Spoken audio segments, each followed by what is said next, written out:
Dalam kisah peradaban umat manusia, tanah yang kaya akan sumber daya alam seringkali tampak sebagai suatu anugerah, sebuah berkah yang menjanjikan kemakmuran dan kekayaan.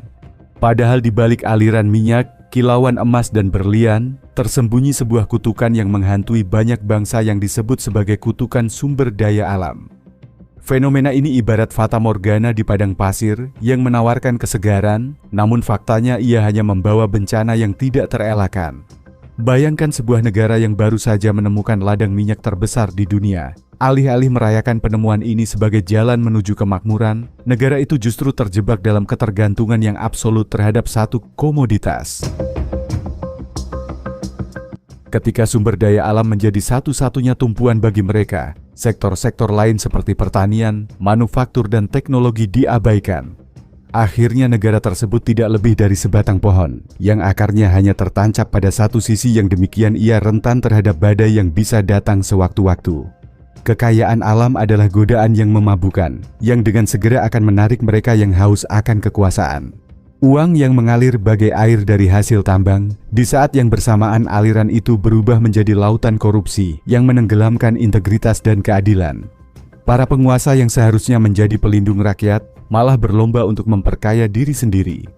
Dalam pusaran perebutan kendali atas kekayaan alam ini, negara kehilangan arah dan rakyat menjadi korban, terpinggirkan dalam bayang-bayang keserakahan. Sebuah ladang emas di tengah gurun dapat menjadi medan pertempuran, bukan karena kelangkaan tetapi karena keserakahan. Sumber daya alam memicu konflik bersenjata, perang saudara, serta perebutan wilayah. Dalam kegelapan malam, desingan peluru dan ledakan bom menjadi nyanyian tragis bagi mereka yang tinggal di bawah naungan ketakutan ini.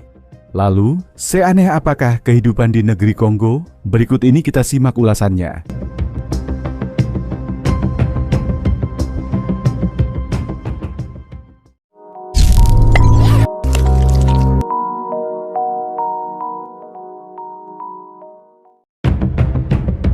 Republik Demokratik Kongo adalah negara yang terjajah oleh kutukan sumber daya alam.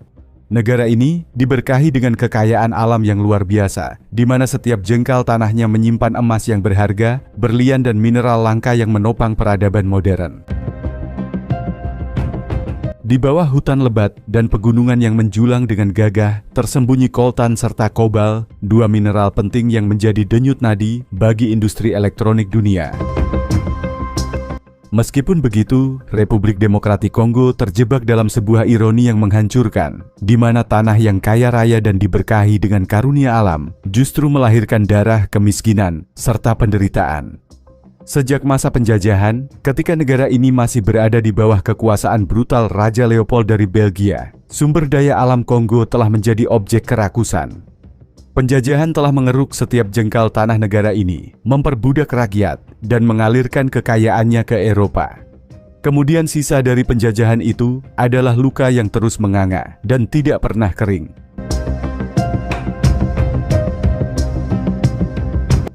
Kongo memang telah merdeka pada tahun 1960, tetapi kutukan yang tertinggal di tanah ini tetaplah hidup. Sebuah kutukan yang merusak dari dalam, mendebarkan konflik dan memperdalam penderitaan bagi masyarakatnya.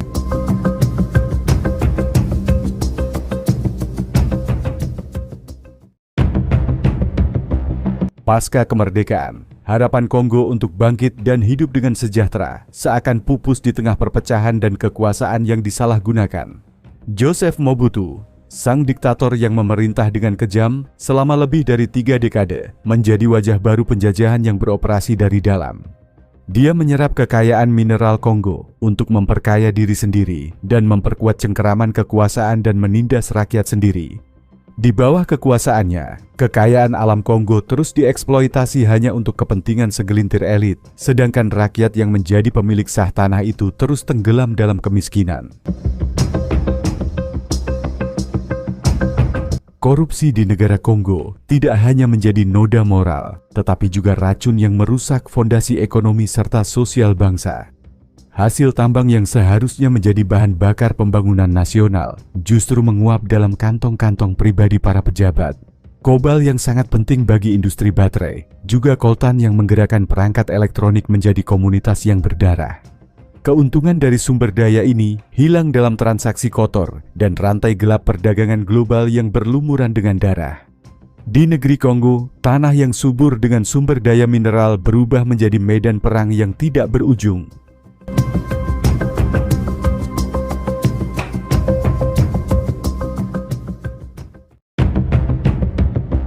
Dalam beberapa dekade terakhir, negara ini terseret dalam konflik bersenjata yang seringkali disebut sebagai Perang Dunia Afrika.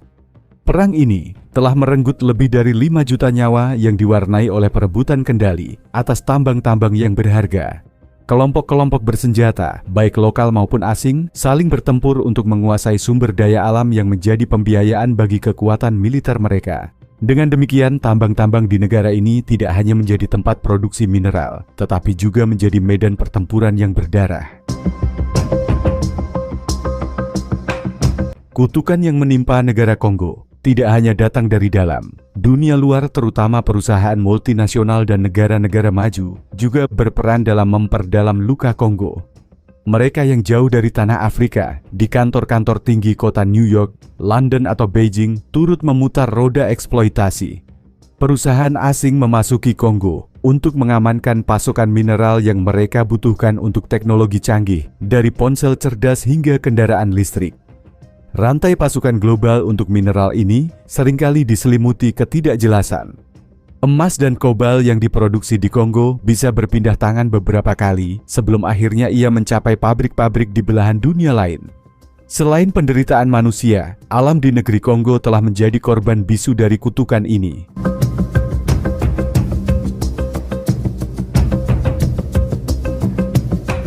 Penebangan hutan secara liar, pencemaran sungai akibat penambangan dan degradasi ekosistem secara besar-besaran telah menghancurkan lanskap alam yang dulunya megah. Sungai-sungai yang dulu jernih, kini keruh dengan racun. Sementara hutan-hutan yang menjadi paru-paru dunia terus ditebang tanpa ampun, tanah yang seharusnya subur kini meratap dalam kehancuran yang perlahan, namun pasti. Pada akhirnya, sebagian besar penduduk Kongo tidak memperoleh manfaat dari seluruh kekayaan besar yang dimilikinya. Meskipun menjadi negara terbesar kedua di Afrika dengan luas sekitar 2,3 juta kilometer persegi, yang berarti hampir setara dengan luas Eropa Barat. Republik Demokratik Kongo justru menjadi negara termiskin kedua di dunia. Kemiskinan di negara Kongo tersebar luas dan tidak terkendali di 26 provinsi. Bahkan, pendapatan tahunan rata-rata penduduknya hanya sekitar $449. Pada tahun 2019, Indeks Pembangunan Manusia PBB menempatkan negara ini sebagai negara paling tidak berkembang ke-175 dari 189 negara. Tidak cukup sampai di situ, lebih dari 80% penduduk negara ini hidup dengan kurang dari $1,25 perharinya, yang angka ini ditetapkan sebagai ambang batas kemiskinan ekstrim.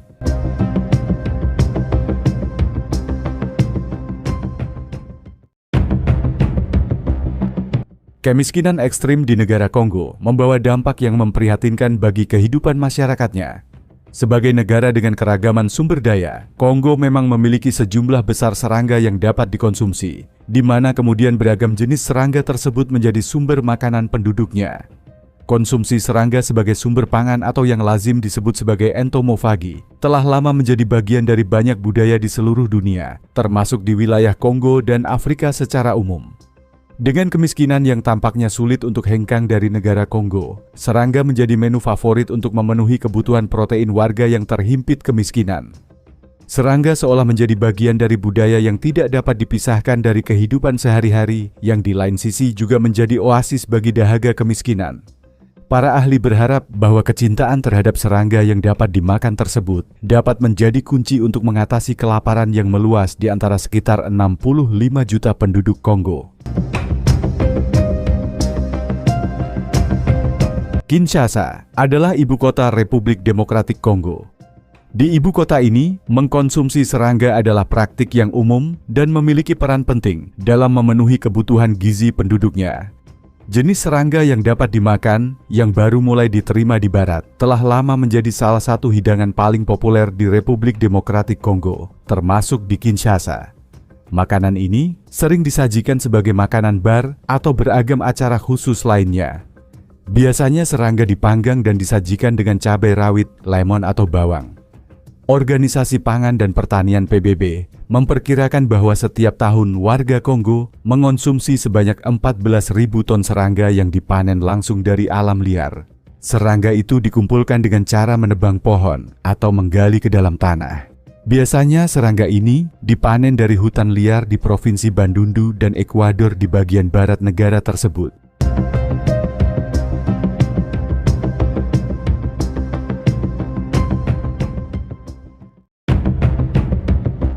Fakta bahwa kekayaan alam Kongo telah membuat penduduknya hidup dalam kemiskinan serta penderitaan.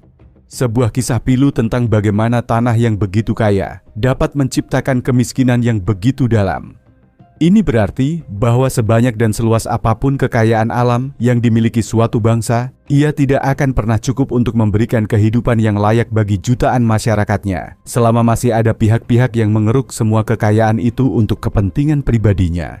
Dengan demikian, Kongo menjadi semacam simbol dari sebuah tragedi, di mana kekayaan alam yang seharusnya menjadi berkah justru menjadi kutukan dan memicu konflik, korupsi, serta penderitaan. Kutukan sumber daya alam adalah kisah tragis tentang bagaimana anugerah bisa berubah menjadi sebuah bencana. Ia mengajarkan bahwa kekayaan yang sejati tidaklah terletak pada emas atau minyak, tetapi pada kemampuan bangsa untuk mengelola dan mendistribusikan kekayaan itu dengan adil.